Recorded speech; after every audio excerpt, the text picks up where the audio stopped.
El bulto. En 1992, México estaba al borde de un cambio gigantesco. Desde un sistema político atorado y muy viciado, se prometía un futuro lleno de luces y riqueza, mientras en la realidad, el país se encaminaba a una nueva crisis económica y social. El desencanto se paseaba a sus anchas por las calles de México. En ese año, Gabriel Retes, uno de los directores y dramaturgos más importantes de su generación, estaba por entregar una de sus películas insignia, El bulto, que debido a su enorme carga política, su crítica social y punzante sentido del humor, es también considerada una película emblemática de ese periodo en México.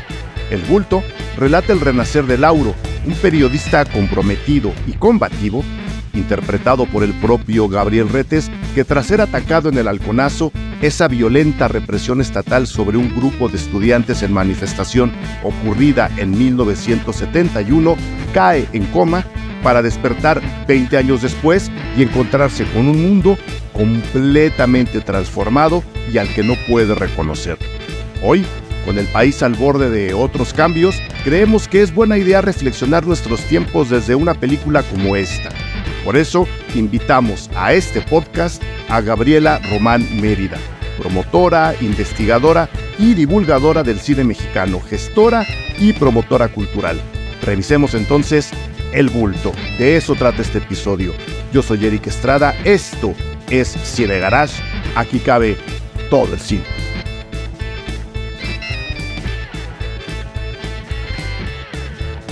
Gabriela Román Mérida, la gente aplaudió tu participación en nuestro podcast sobre Campeón sin Corona.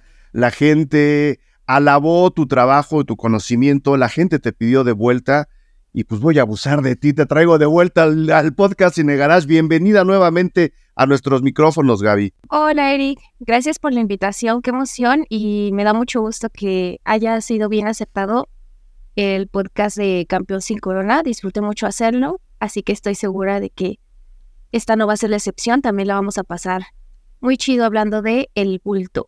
Hablando del bulto, y bueno, si la pasamos bien va a ser por culpa tuya, no precisamente por lo mío. Antes de empezar, Gaby, nada más quiero recordarle a la gente que nos escucha que se suscriban al podcast Cine Garage. Nos ayudan muchísimo si se suscriben. Y ustedes, pues bueno, se ahorran la chamba de andarnos buscando. Igual se le dan al icono de la campana, pues ahí les llega la notificación de cuando hay un nuevo podcast. Procuro hacerlos interesantes y por eso interesantes, entonces pues escúchenlos todos, y justo porque quiero hacerlos interesantes es que tengo siempre gente invitada de muy muy buen nivel, como lo es Gabriela Román Mérida, y hablemos del bulto. Es una película que además, no precisamente por el tema y por la idea que me llevó a proponerte este podcast, sino por otras circunstancias, están pasando mucho en la tele. En el canal de MX, nuestro cine ha estado dando vueltas, y la gente que ve ese canal, que es mucha, y que revisa esas películas, que es mucha gente, se los puedo yo garantizar, ha estado viendo El bulto. Y luego me puse a pensar, Gaby,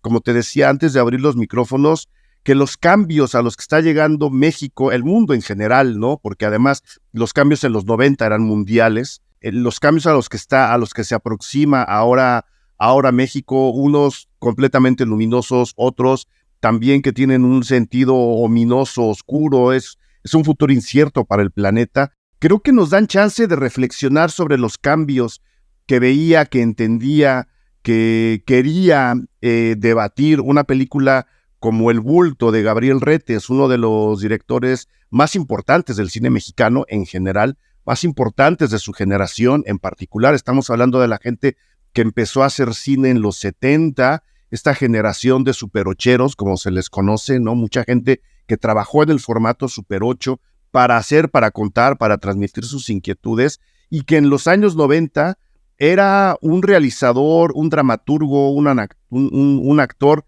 pues en muy buena forma, y entrega desde mi punto de vista una de sus películas más propositivas, una de las mejores películas del cine mexicano en general. Y no sé si debiéramos contarle a la gente, que también habrá mucha que no ha visto El bulto, de qué va, Gabriela. Me gustaría que tú tomaras esa tarea, la de la contextualización de la película, ¿no? De qué va, tomando en cuenta que, y esto sí me gusta presumirlo mucho, lo siento, Muchas gracias a la gente que nos oye por todo el país, son la mayoría de nuestras audiencias, pero nos oye mucha gente en Los Ángeles en particular, en Estados Unidos, en España y en Sudamérica. Entonces, ¿cómo le entramos al bulto? ¿Qué historia nos está contando? Para luego ver también con qué otras películas se puede comunicar, Gabriela. Claro, como tú bien dices, el cine de Gabriel Retes es un cine muy importante dentro de la historia del cine mexicano. Considerar que es uno de los cineastas independientes más importantes.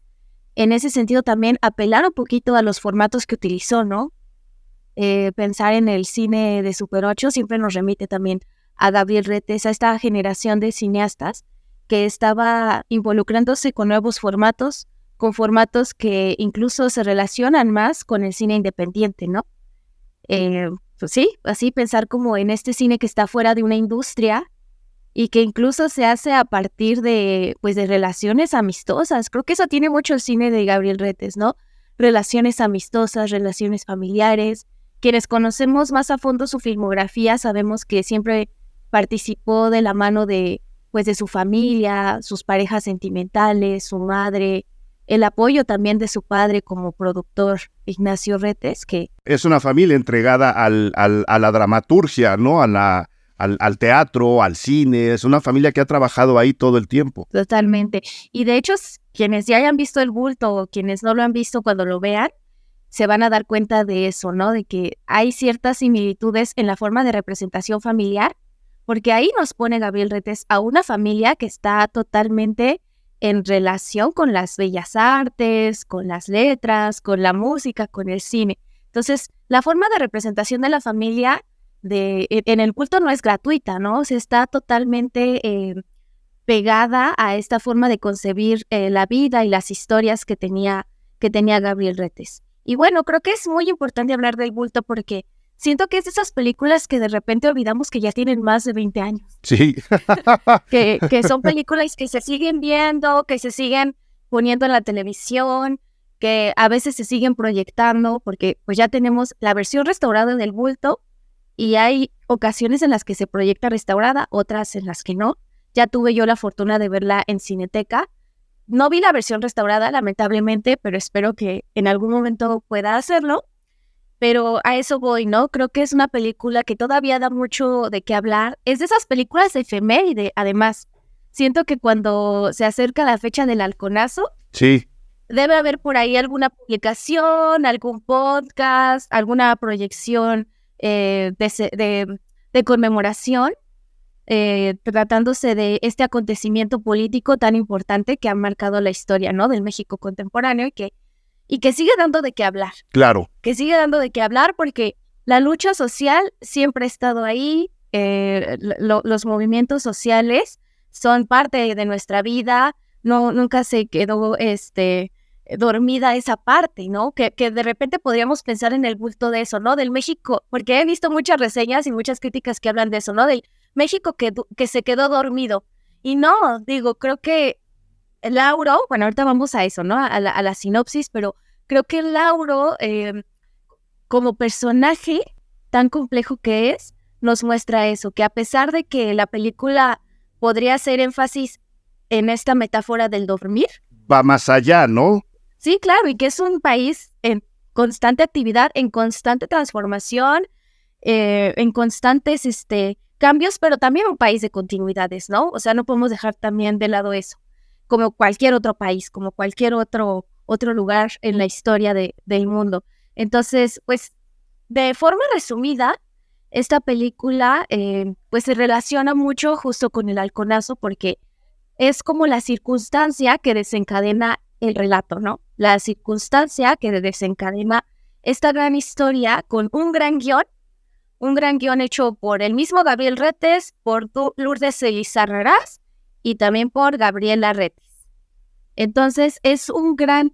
Bueno, creo que no recuerdo si en los créditos, porque yo siempre me acuerdo como de Gabriel Retes y Gabriela Retes, que es su hija, pero no recuerdo con exactitud si también está el crédito de Lourdes Elizarrarás en los créditos, seguro sí. Tengo otras 2 fichas y sí está Lourdes sí está, acreditada, ¿verdad? como guionista. A veces aparece, a veces no, pero chequé otras 2 y sí está Lourdes puesta como guionista. Es un es un guión coral. Antes de entrar a la sinopsis, ¿qué fue el halconazo? Porque habrá, te digo, gente o muy joven que por ahí no vieron en Roma y dijeron, ay, mira, qué rara cosa está pasando por ahí, porque el halconazo es parte central también del discurso y de la sinopsis de Roma, de Cuarón, pero habrá gente en otros países que no sabrá la importancia de los movimientos sociales, de esos movimientos sociales en particular, 68, 70, 75, el halconazo ocurre en el 71. ¿Qué fue el halconazo, Gabriela, desde tu punto de vista?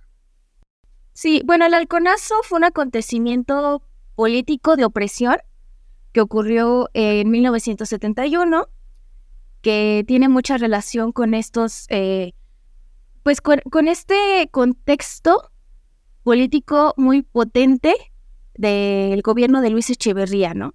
En el que se hablaba de cierta apertura en cuanto a las condiciones de opresión hacia los movimientos sociales y estudiantiles, porque veníamos de la matanza de 1968, ¿no? Y de todo este proceso de opresión estudiantil que se vivió durante ese año. En donde, si bien Luis Echeverría no estaba gobernando el país, él estaba en las cúpulas gubernamentales, y buena parte de la responsabilidad de una represión mortal sobre los reclamos estudiantiles y los estudiantes en el 68 no se le adjudican, él es responsable, esa responsabilidad es de él, ¿no? Entonces ya venía con las manos manchadas de sangre, se convierte en presidente de México y en un supuesto discurso, porque le convenía al gobierno, no por otra cosa, de apertura y acercamiento a la juventud, por un lado, pasaban cosas como el halconazo, por el otro, ¿no? Creo que ahí es donde estamos situados. Exacto.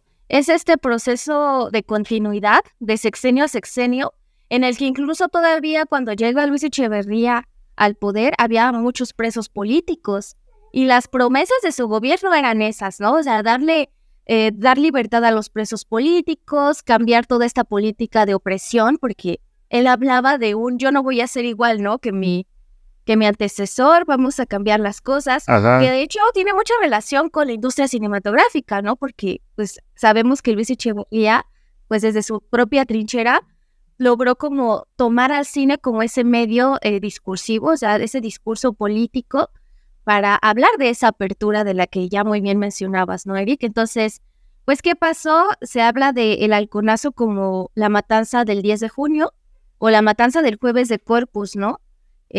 Justo donde hubo esta opresión hacia varios jóvenes, hacia estudiantiles, pero pues ya veníamos como con todos estos antecedentes del 68, entonces fue un momento como muy turbulento. Que sacudió mucho a la sociedad, ¿no? Claro, sí. La gente quedó conmocionada, como después del 68, una nueva manifestación de estudiantes es reprimida también violentamente, con brazos armados, brazos paramilitares del gobierno, o sea, una especie de guerra sucia dentro de la propia Ciudad de México, otra vez, lo cual era una cosa muy, muy revuelta. Es un acontecimiento que a la fecha marca la historia del país, de las protestas sociales, como dices. Yo lo decía, Roma tiene a ese hecho como una parte central de su sinopsis y de su anécdota y de su discurso, y justo en la tarde del halconazo es donde arranca el bulto, Gabriela. Ahí es donde podemos empezar a decirle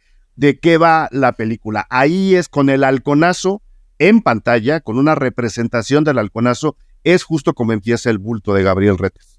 Y para la gente que pues no es de México, pues sí, creo que sí es necesario como mencionar, ¿no? Que pues fue una marcha convocada en solidaridad con la Universidad de Nuevo León, ¿no? O sea, cuando se realizó esta marcha y llegaron los grupos paramilitares llamados los halcones, por eso se llama el halconazo acontecimiento, que eran estos grupos paramilitares entrenados previamente, que iban armados y que atacaron al grupo de estudiantes, ¿no? De esa época.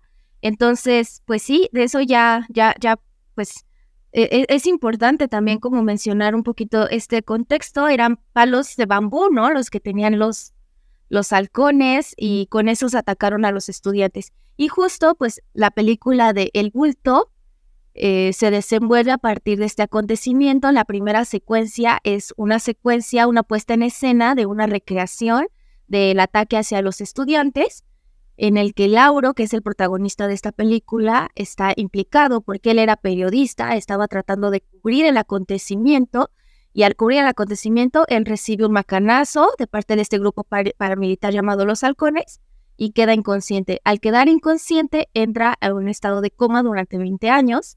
Entonces, estamos hablando de un acontecimiento de 1971, pasan 20 años, hasta el 91 hay una despertar, que según, pues, particularmente, eso es importante decirlo porque es el momento de la película, ¿no? O sea, la película en el presente en el que fue realizada fue en el 91, entonces ya pasaron 20 años del halconazo. Entonces, yo sí podría decir que El Bulto es una película que, más allá de hablar totalmente del halconazo o hablar específicamente de eso, pues habla de las circunstancias, ¿no? O sea, ¿qué ocurre? ¿Cuáles son las implicaciones, las consecuencias de los acontecimientos políticos? Que de repente podemos sentirlos alejados de la vida cotidiana de los mexicanos, y no es así. O sea, el mundo político influye, ¿no? En todos los niveles de la vida social en México y de la vida cultural, y creo que El Bulto es un ejemplo muy bueno de eso. Entonces, en algún momento ya de la película, Lauro despierta, ¿no? ¿Y qué va a pasar? Pues se va a encontrar con un mundo totalmente diferente, un mundo mexicano distinto al que era cuando él se quedó en coma. Y bueno, le va a tocar tomar estos procesos de reinsertarse, ¿no? En la sociedad que habita, en su actualidad, de volver a conocer a las personas que él creía que ya conocía, que también sufrieron cambios. O sea, no estamos hablando solamente de los cambios políticos, sociales y económicos que vivió México, sino los cambios personales de cada uno de los personajes que encontramos, ¿no? Entonces, por eso creo que también la construcción de personajes en El Bulto es muy importante, porque nos muestra cómo cada uno logró tomar como su camino en estos 20 años en los que Lauro durmió, y ahí está la esencia del Bulto, ¿no? Cómo mostrarnos a partir de la vida cotidiana las consecuencias o las repercusiones de acontecimientos políticos en México.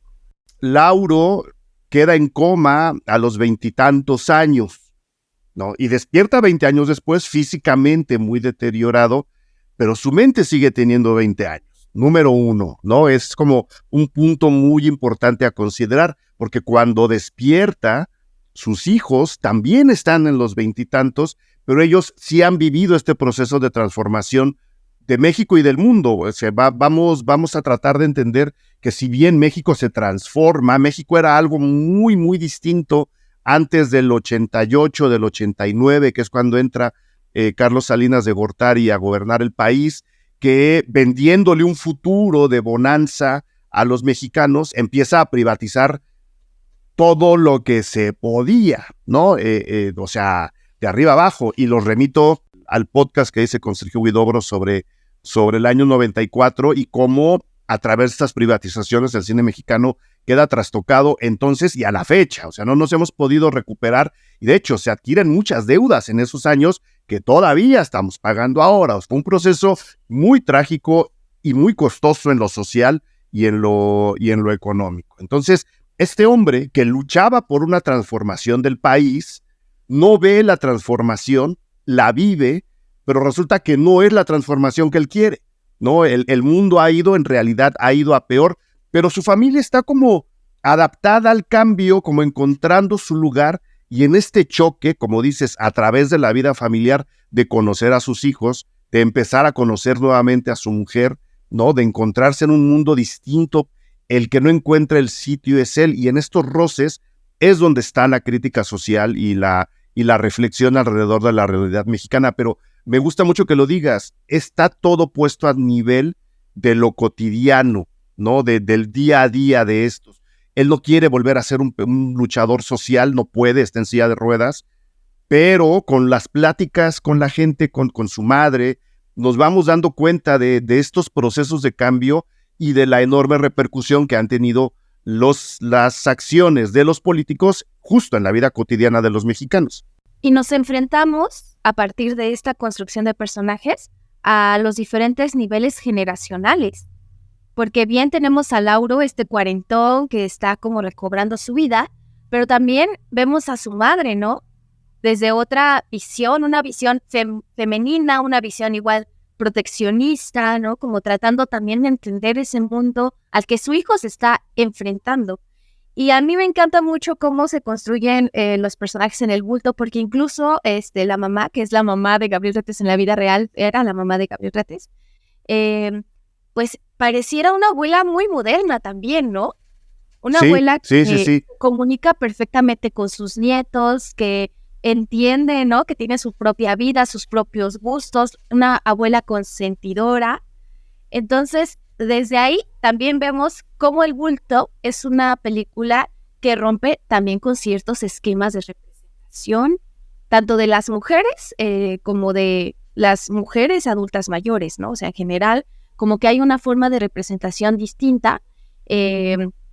Y eso me encanta, ¿no? O sea, cómo puede mostrar también, allá hablando, ahora aprovechando que estamos hablando de las representaciones de las mujeres, es una película muy femenina. Sí tenemos a Lauro como protagonista central, pero creo que es pasivo en el sentido de que las mujeres son quienes dominan el hogar que habita, ¿no? Y cuando él despierta y encuentra eso, ¿no? Como que ve que su esposa está trabajando, que ya hizo su vida con otra pareja, cuando ve que su hija también está como en aras de construir la vida con su propia pareja también, pero además de encontrar una vida laboral, porque está como en esta transición de ver si se dedica al teatro, si logra poner su primera, bueno, si logra actuar en su obra, ¿no? En su primera obra, colaboración con su amiga, y vea también a su hermana, ¿no? Que se casó con su amigo y que además su amigo cambió de ideas, pero es una película donde la mujer tiene un papel muy, muy esencial, porque además vemos mujeres con formación profesional, o sea, la expareja de Lauro, bióloga, vemos a Adela como restauradora, vemos a la hija como, estudió, ahí menciona que estudió filosofía y después empezó a hacer teatro, ¿no? Pero también es eso, o sea, ver como este nuevo México en el que las mujeres tienen más oportunidades para salir adelante, donde las mujeres viven solas como Adela, ¿no? Que no necesita tampoco tener una pareja. Y que además, perdona que te interrumpa, Adela tiene una vida sexual muy abierta, ¿no? Es una chica, es una amiga de su hija con la que están montando esta obra de teatro y es una mujer, ahora diríamos, no muy, no libre, muy normal, ¿no? Ya completamente liberada de las ataduras sociales. Y esto no deja de provocarle choque. Y a mí me interesa justo esa representación de la familia que estás diciendo, porque hablando de películas modernas, hablando de cine independiente, Gabriel Retes dice ahí, oigan, creo que es momento, y creo que lo dice de manera muy consciente, por eso en el guión están los créditos de quienes están. Creo que la película nos dice, tenemos que sacudirnos esas representaciones ya bastante masticadas, muy casposas de la familia mexicana, que todavía venimos jalando desde la época de oro, en donde, pues, ¿no? El padre provee y él manda, la mujer calla, ¿no? Y, o sea, la oveja negra, por ejemplo, ¿no? Todas esas películas. La madre, que si bien es consentidora, es también muy abnegada. Aquí la madre se le pone al brinco un par de veces, y aquí la madre dice, a ver, las cosas no van así, van por acá, pero también calla cuando cree que es pertinente callar. Es una familia bastante más real, bastante más contemporánea, que habla, sí, de que las mujeres han tenido que abrir un camino bien difícil. Y a mí me gusta que a través de una película como esta, que en teoría está hablando de una cosa, que las da, ¿no? Porque sí hace una crítica muy punzante al México de su tiempo y de las promesas que se nos estaban lanzando en ese momento, ¿no? Si diga, oigan, creo que la familia mexicana ya merece que la voltemos a ver como es en realidad. No es la familia nuclear tradicional que nos ha dicho la Iglesia y el Estado. Podemos ser muchas cosas más y creo que es una gran aportación de la película, Gaby. Claro que sí, totalmente de acuerdo. O sea, esta cuestión incluso como de vivir en paz con el nuevo esposo de tu madre, que no haya como estas riñas que siempre se escabullen en la trama y que dejan ver, ¿no? Como esta estos sociedad celos raros. Conservadora y tóxica, ¿no? O sea, como que habla muy bien, ¿no? De esta construcción de la representación familiar en mucho sentido. Incluso esta cuestión de la sexualidad abierta, sexualidad libre, cuando los ve besándose, ¿no? En el sillón, a Sonia y a su novio, que es Francisco de la O, Sí. y le dice, en mi casa yo puedo hacer el amor con quien yo quiera, ¿no? De hecho, siento que es una película que además se me quedan las frases. Hay un buen de frases que yo como que he logrado captar de esa película. Y sí, o sea, creo que este modo de construcción familiar que rompe esquemas es una de las cosas más interesantes del bulto, ¿no? Pero me encanta porque hablar como de esta vida cotidiana a partir de un suceso político es para mí como lo más esencial, ¿no? Lo que mejor supo hacer Gabriel Retes con este gran guión, que es un gran guión. O sea, yo creo que es un excelente guión. Es un guión que, como dices, está trabajado pluralmente y quizá eso pudo ayudar mucho, ¿no? A que hubiera como estas formas más acertadas de representación de diferentes generaciones, de diferentes géneros y, por supuesto, apelando también a los intereses políticos. Creo que Gabriel Retes también es un director muy político. O sea, igual su cine setentero, tenemos Bandera Rota, ¿no? Por ejemplo, que es como una de sus películas más fuertes desde la perspectiva política, que nos habla de sus inquietudes como cineasta, también de la importancia que tiene para él la lucha social y que se muestre, ¿no? Como ese descontento que se tiene ante el sistema, ante la corrupción, ante los problemas. Entonces, esos ecos políticos están muy presentes en todas sus películas, ¿no? En todas. Es algo muy marcado de él. Hola, ¿qué tal? Yo soy Eric Estrada, director editorial de Cine Garage. Vengo a invitarles a que se sumen a nuestro perfil Patreon en www.patreon.com/cinegarage.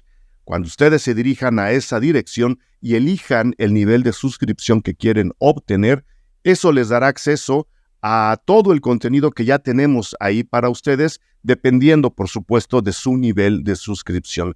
Tenemos entrevistas, tenemos críticas a los estrenos, tenemos coberturas a festivales de cine nacionales, internacionales, tenemos películas en avanzada para comentar con ustedes, reuniones con los Patreons, pero sobre todo la aportación que ustedes hacen, que es mensual y que durante todo ese mes les da acceso a todo ese contenido exclusivo para la gente dentro del perfil Patreon de Cine Garage. Con esa aportación nosotros podemos seguir produciendo este podcast, uno de los más escuchados en cuestión de cine en México y en Iberoamérica, lo cual les agradezco enormemente. Carolina López, Carlos Arza, Jorge Loria, David Monarte, Raúl Enrique Flores Mejía, Mónica Martínez, Javier Silva, Mauricio Carlos González Suárez, Olga Mateo Zainos, Rodrigo Solé, son solamente algunos de los nombres que ya se sumaron a nuestro perfil Patreon, que ya nos ayudan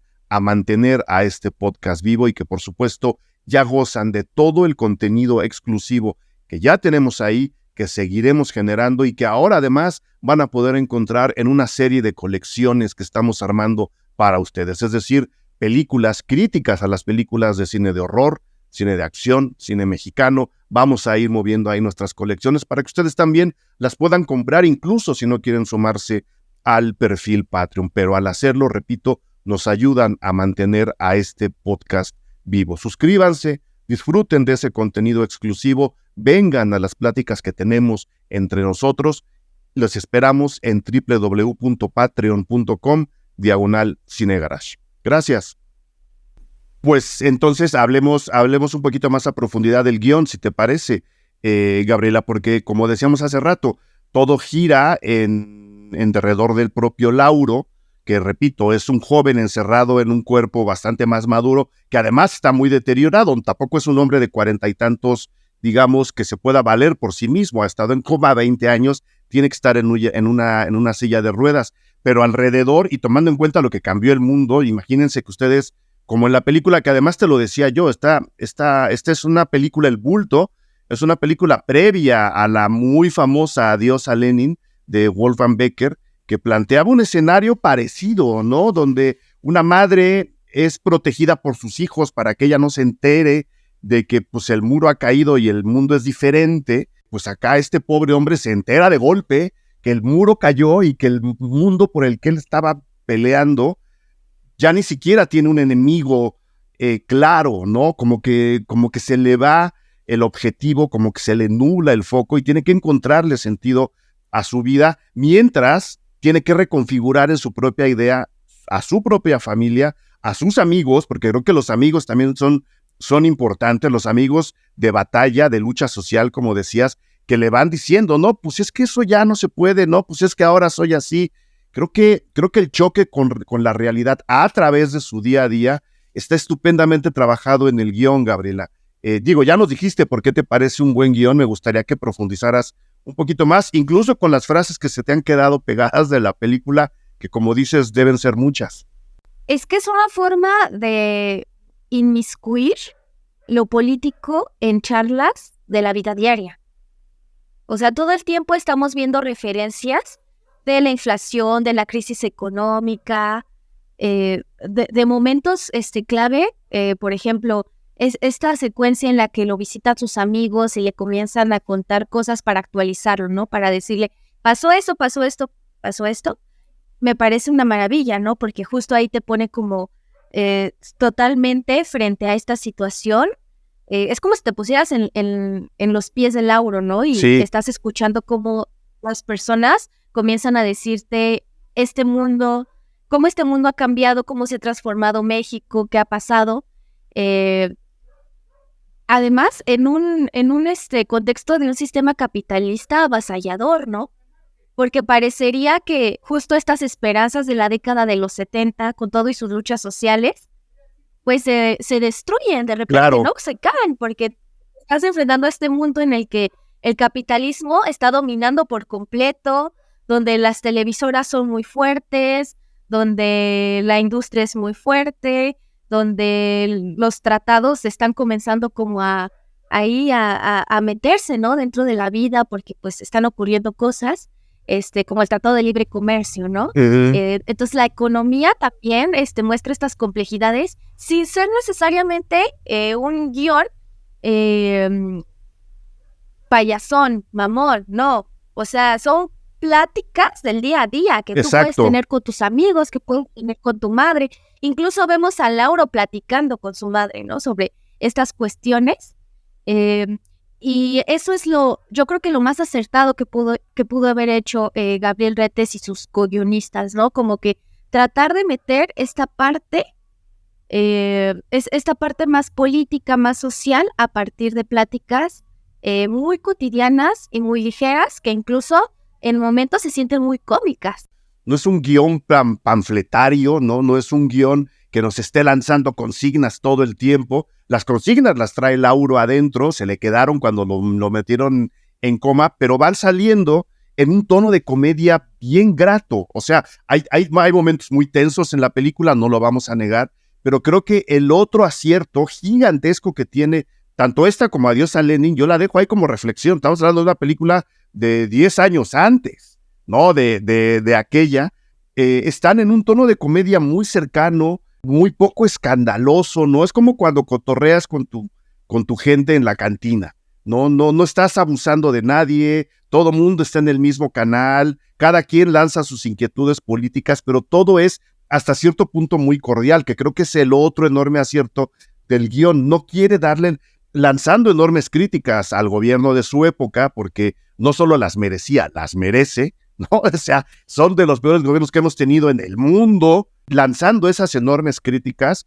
Es una película que no busca darle la razón a nadie, simplemente plantea la problemática de qué hubiera pasado si tú cierras los ojos y cuando los abres, el mundo es completamente distinto y las promesas que te hicieron, como está ocurriendo ahora otra vez, eran enteramente una mentira. Creo que el tono de comedia y evidentemente el nivel de actuación que tiene la película, porque pues si algo sabe hacer Gabriel Retes es dirigir actores y armar repartos, este es un ejemplo, creo que es el enorme acierto en el bulto. Sí, y no intentar convencer al espectador de nada. O sea, solamente está mostrando cómo la misma historia hizo de las suyas y las circunstancias llevaron a las personas a tomar sus propias decisiones, políticas o no políticas. Claro. Y en este caso, pues podemos incluso ver las dos partes, ¿no? Las dos caras de la moneda. No te muestra solamente una, te muestra por qué el personaje de José Alonso, que es su cuñado, logra pasarse como al PRI, ¿no? O logra como meterse al sistema, porque tiene sus razones y al final aunque al principio no las comprende, después va a ir entendiendo, ¿no? Va a entender por qué las personas actuaron así en sus circunstancias. Creo que una palabra clave dentro de la construcción del guión es la resignación. O sea, mostrarte cómo hay que resignarse a que las cosas sucedieron y que más allá de irte peleando, como lo hizo Lauro en una gran parte de la película, pues es aceptar, ¿no? Que así sucedió, que así pasó y que ahora se está enfrentando a una familia diferente y a un México diferente, ¿no?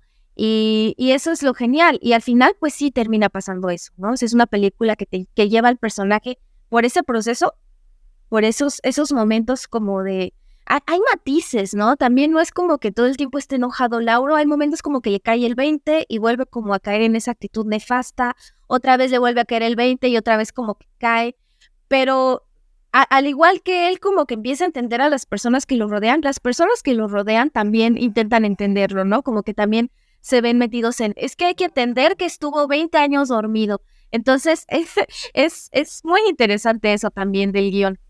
Y lo que me interesa también es cómo plantea, y qué bueno que mencionas de nuevo la palabra dormido, cómo plantea lo decías al inicio, esta vitalidad de un país como México, que es tan contradictorio, tan trágico y tan festivo, todo al mismo tiempo, de decir, a ver, sí, puede que yo sea un país viejo, pero mi mentalidad es muy joven y está apuntando al cambio.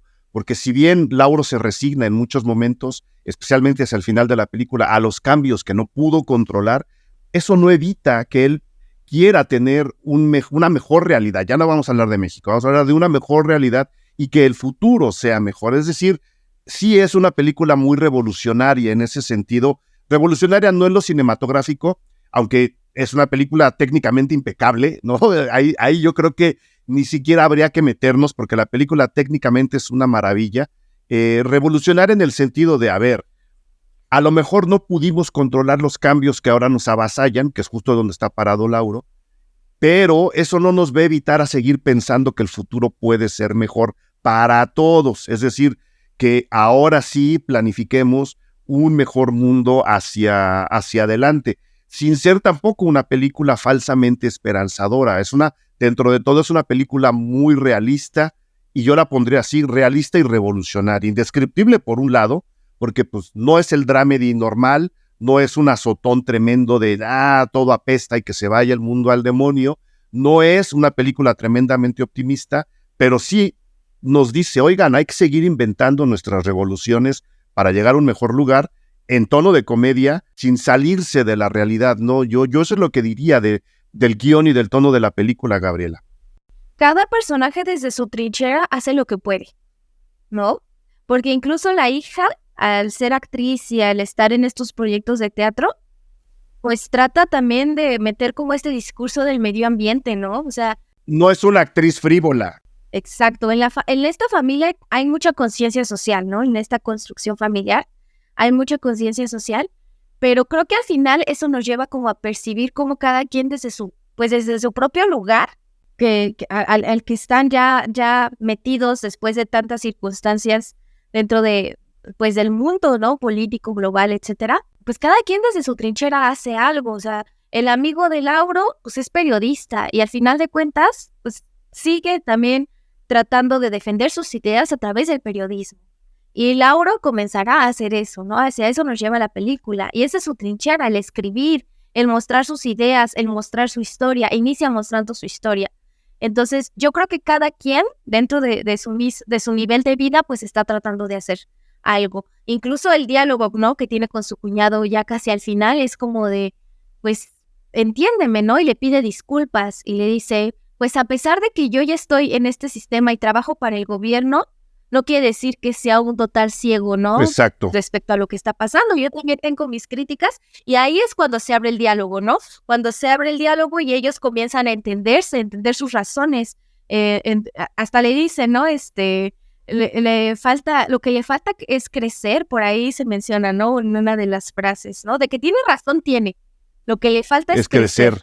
Porque saben que Lauro, a pesar alguien que está dentro de esta mente inmadura, que desconoce muchas cosas, saben que defender los ideales vale mucho, ¿no?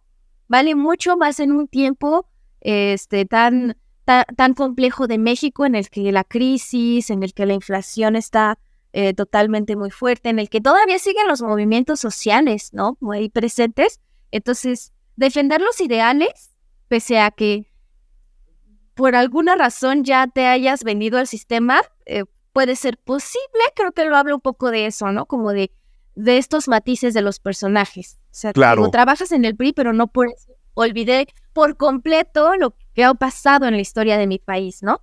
Que es un diálogo propuesto en la película que no nos haría nada mal retomar actualmente, ¿no? De, a ver, las cosas se mueven, pero si los ideales apuntan todos a un mejor futuro, que es lo que propone la película, los que salimos ganando somos todos, ¿no? Yo creo que por eso la película es muy, muy pertinente todavía en nuestra actualidad. Estuve revisando algunas cosas, Gaby, sobre el bulto. Hay una costumbre que sale por ahí, a veces se nos olvida, pero creo que está activa, de hacer de repente la lista de las 100 o de las 1000 películas mexicanas más fregonas de la historia. El bulto siempre está ahí, ¿no? El bulto hace unos 15 años apareció en el lugar 50 y tantos de las 100 mejores películas mexicanas de la historia. Se hizo otra lista hace poquito, el bulto apareció ahí.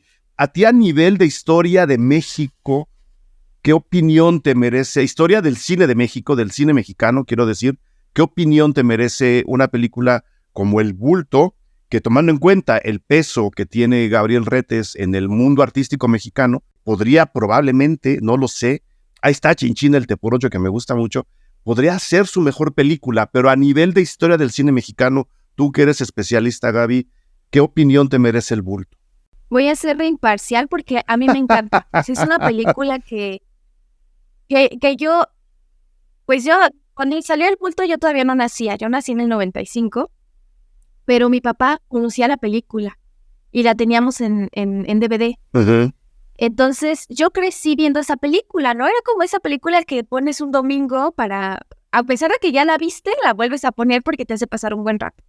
Entonces fue una película que antes de que yo me dedicara al cine, incluso antes de que estudiara historia, yo ya había visto y que siempre me gustó. Claro, cuando fui creciendo le empecé a dar otros niveles, empecé a enfrentarme a otros niveles de entendimiento, ¿no? De comprensión de la misma película, también, ¿no? Como que ya empiezas a ver como el contexto de los realizadores y es diferente esta percepción, pero siempre me ha gustado mucho, siempre la he disfrutado, es de esas películas que puedo ver muchas veces, porque me hace reír, me hace cantar. O sea, el rap del Bulto es algo que hasta me sé y que a veces canto o que de repente llego a subir a mis redes sociales. Es una canción muy pegajosa. Yo creo que es una película que sigue siendo vigente precisamente por esta cuestión tan fresca de la representación familiar, ¿no? De mostrar como a las mujeres de una forma diferente, a las mujeres independientes, a las mujeres que estudian. Y creo que eso también le ha ayudado a que sea bien aceptada incluso por el público femenino, ¿no? Creo que también los nuevos públicos, si la están comenzando a conocer y no la conocían, la reciben bien, pues, ¿no? O sea, no tiene como nada cancelable en ese sentido estructural y narrativo. Y por eso creo que es una película que ha envejecido bien, ¿no? Que a pesar de los 20 años que ya sucedieron, sigue teniendo como esa importancia. Me gustan mucho las actuaciones, o sea, tanto de los hijos de Gabriel Retes, creo que son actuaciones muy frescas, Sí. que tiene buena puesta en escena. Me gusta mucho cómo maneja la misma película la espacialidad, ¿no? Sí. O sea, es una película que la mayor parte de la película es la casa. O sea, es la casa, la vivienda, el interior de la vivienda. Sí vemos por ahí el Zócalo, vemos ahí algunos oficinas. El departamento de la amiga. Pero la forma en que maneja la espacialidad, o sea, de mostrarte secuencias en la sala, en la cocina, en el patio, es como una buena forma también de mostrar de que es una película que se hizo con muy poquito dinero, porque pues eran las películas de Retes. Retes Sí. hacía sus películas con 2 pesos y creo que por eso ponía a actuar a toda su familia, ¿no? Pues para ahorrar costos, no sé cómo estaba, si les pagaba, no sé.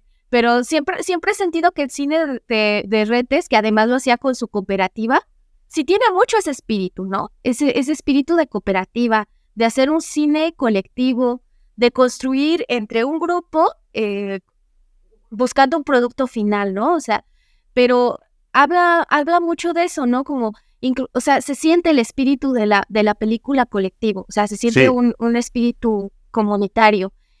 Y eso es muy valioso. Y creo que también marca, ¿no? Como un parteaguas esta película para lo que vamos a ver después. Obras como Bienvenido, Welcome. Bueno, no, que esa no sé si es eso después. Bienvenido Welcome, creo que es de hecho hay un Bienvenido Welcome 2, esa evidentemente es después, pero ahora te digo, estamos hablando de... Del 95. Entonces Ajá. es después, 4 años después, otra película también muy anticipada a su época, y no menos crítica con el país y con la industria cinematográfica. Yo lo dije en mi crítica a la película de Max del Río que se acaba de estrenar, que es muy crítica con la manera de hacer cine en México ahora. Para mí la función doble con la película es Bienvenido Welcome, que es una película que habla del cine dentro del cine y habla mucho y refleja mucho cómo se filmaba de manera independiente y no en esos años, porque si bien Retes es una de las banderas independientes del cine mexicano, pues bueno, está relacionado con todos los demás, ¿no? Se conocen, tampoco es que tengamos tanta gente haciendo cine en este país, ¿no? Sí, es una película, yo creo, muy, muy bien colocada en la historia. Es una película que ahora, ¿no? Dadas las promesas que se nos hacían en ese momento en México de todo va a estar mejor, cuando en realidad todo el mundo sabía que no, de esas promesas rotas del capitalismo voraz al cual nos estábamos insertando, ahora estaría muy bien replanteárnosla, ¿no? De vamos otra vez para allá, sigue siendo el rumbo que tenemos que corregir.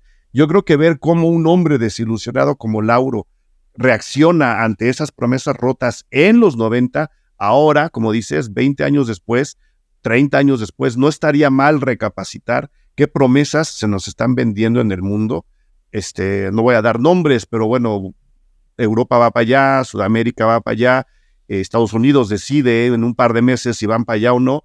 Creo que está bien replantearnos cuántas veces se nos han roto esas promesas. La película creo que sí es muy sutil en eso, pero sí nos advierte de que, como hablábamos hace rato, si bien tenemos que seguir haciendo la revolución, hay que ver qué futuro nos están vendiendo, que creo que es una palabra no dicha en la película, pero que está muy presente, el futuro de Lauro está completamente fuera de brújula, no por él, sino porque se sabía que el futuro que a él le estaban, que el sistema vendía cuando Lauro entra en coma, no era el mejor de los futuros, no fue el mejor de los futuros, ya lo vivimos en los 90. Creo que en ese aspecto también es una película que nos hace replantear lo que estamos viviendo en el mundo de ahora, Gaby. Perdón que entre yo de combativo nuevamente.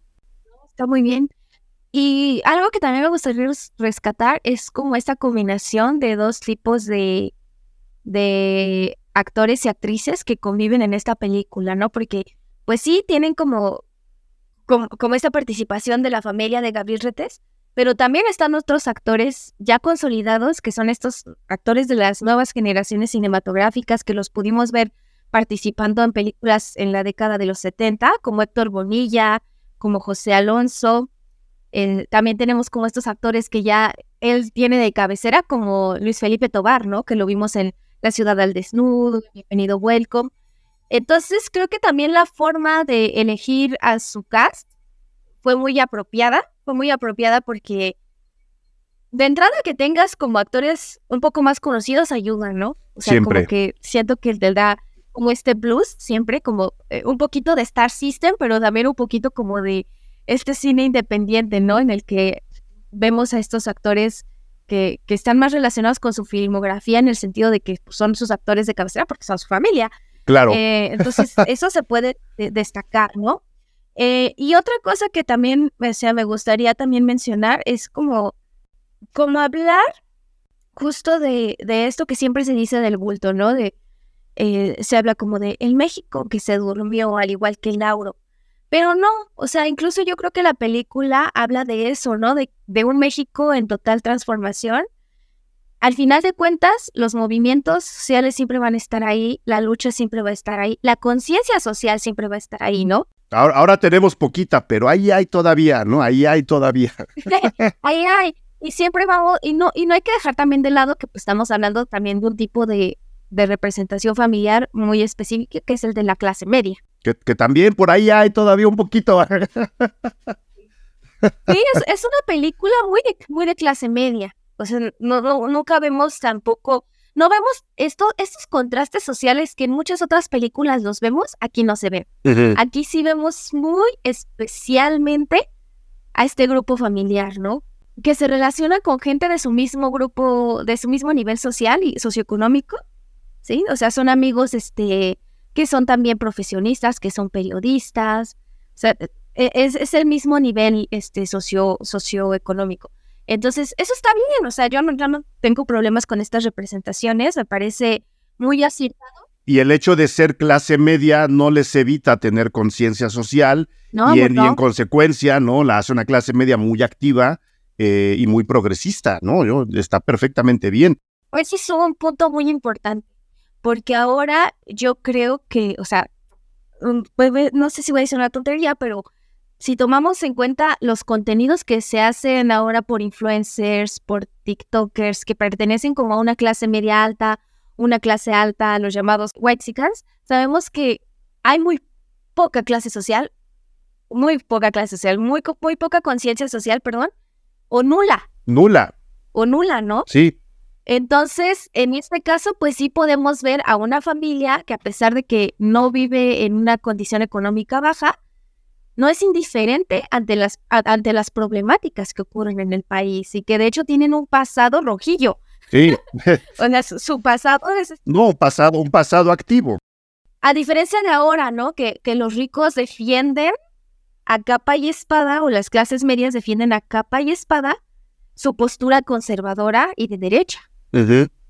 ¿No? O sea, eso lo podemos ver en Twitter. No, lo podemos ver en la calle. ¿Qué quieres que te diga yo? La de broncas que he visto. De terror. Sí, la de broncas que he visto yo en el aeropuerto, pero sí, no, creo que es una película que también justo por eso vale la pena rescatar. Se debe tener conciencia social, sí, pertenezcas a la clase social que pertenezcas. O sea, y creo que la película abre muy bien el discurso ahí de, a ver, o sea, sí, yo soy clase media, pero eso no me va a provocar ni me obliga, que creo que es el gran pecado que se comete ahora. Como soy clase media, tengo que ser conservador de derechas. No, a ver, no. Puedes ser el millonario más grande del planeta y tener toda la conciencia social del mundo. Es más, es lo deseable. Pero ahí no nos vamos a meter. Creo que la película plantea también esos temas, los abre a través de la forma, los mete en el discurso y resulta una experiencia brillante. Yo creo que, insisto, es una de las mejores películas de Gabriel, si no es que la mejor. Merece estar siempre en la lista de las 100 mejores películas de este país. Yo invito a la gente a que la vea. Les voy a poner aquí abajo de la publicación del podcast, tanto en la web como en el perfil Patreon de Cine Garage, en donde la pueden ver. Ahí estarán las ligas directas para que la chequen. Y quiero agradecerte de nuevo, Gaby, que hayas venido a los micrófonos Cine Garage a dejar tu sabiduría y tu sapiencia. ¿Dónde te encuentra la gente? ¿Dónde podemos escuchar más de ti? Bueno, a mí me pueden seguir en Twitter, que es la red social que más utilizo, y estoy como @gabromeri. Ahí me pueden encontrar. Y muchas gracias por la invitación. Y bueno, y si me lo permites, Eric, ya para terminar, me gustaría que mencionáramos tantito de los premios, ¿te parece? ¿Los premios de la película? Sí, los premios sí, que sí. A los premios de la película. Échale. Pues ganó muchos premios, algo que es muy interesante, pensando que es una película muy independiente, ¿no? Sí. O sea, es una película muy de una producción muy independiente. Y bueno, ganó el Ariel a la mejor edición, ganó el premio Don Quijote de la Federación Internacional de Cineclubes en el Festival de Huelva, de Huelva, España. Ganó el Unicornio de Oro, otorgado a la actuación masculina de Gabriel Retes en el Festival de Amiens, Francia, en 1992. Ganó en los Heraldos, ganó el Heraldo en 1992 a Gabriel Retes y a María del Pozo, que es Lourdes Elizarraras, por guión. Y a Saúl Apaur por la edición. Primer lugar en el cuarto concurso de cine Fesimex en 1991, que lo hizo el Fideicomiso de Estímulo al Cine Mexicano. El premio del jurado en el Festival de Cine Latinoamericano de Mar de Plata, Argentina. Y el primer premio en Cannes en los encuentros cinematográficos internacionales en diciembre de 1992, el Cinema Fest, Puerto Rico, y el premio del jurado y el primer premio del público. Pero bueno, es bien interesante porque ganó premios tanto en Europa como en América Latina. O sea, fue un fenómeno, ¿no? Sí, yo creo que sí ha de ser la película más premiada de Gabriel Retes, la más conocida también, Es la más conocida, más comentada, la más celebrada, la más proyectada. Y bueno, pues no queda más que seguir viéndola, seguir repensándola, seguir encontrando, ¿no? Los elementos para desmenuzarla, porque claro. de seguro en otros 10 años o 20 años que cumpla la película vamos a seguir encontrando cosas, porque México todo el tiempo está en constante cambio, todo el tiempo está defendiendo sus luchas, y bueno, esta relación entre el poder y la opresión también siempre está presente, lamentablemente, pero está presente. Ahí sigue. Y siempre va a haber películas que hay eso. Y El Bulto lo hizo de una manera genial, sin ser, haciéndolo de una forma fenomenal a partir de la vida cotidiana. Y claro. Creo que ese es el principal que hay que celebrarle, ¿no? Desde su pequeña trinchera lo hizo muy bien. Mil gracias, Gaby, de nuevo por estar en el podcast Cine Garage. Te invitaremos probablemente, seguramente en un futuro. Te quiero agradecer y pues nada, pásatela bien, nos veremos pronto. Muchas gracias, Eric. Gracias por escuchar Cine Garage. Si nos escuchas en Apple Podcast, regálanos una reseña para que más gente descubra este podcast. Suscríbete a Cine Garage siguiéndonos donde sea que escuches este programa para enterarte de nuestros próximos episodios. Cine Garage es parte de Sonoro. Ingresa a sonoromedia.com para escuchar más de los podcasts que aquí se producen.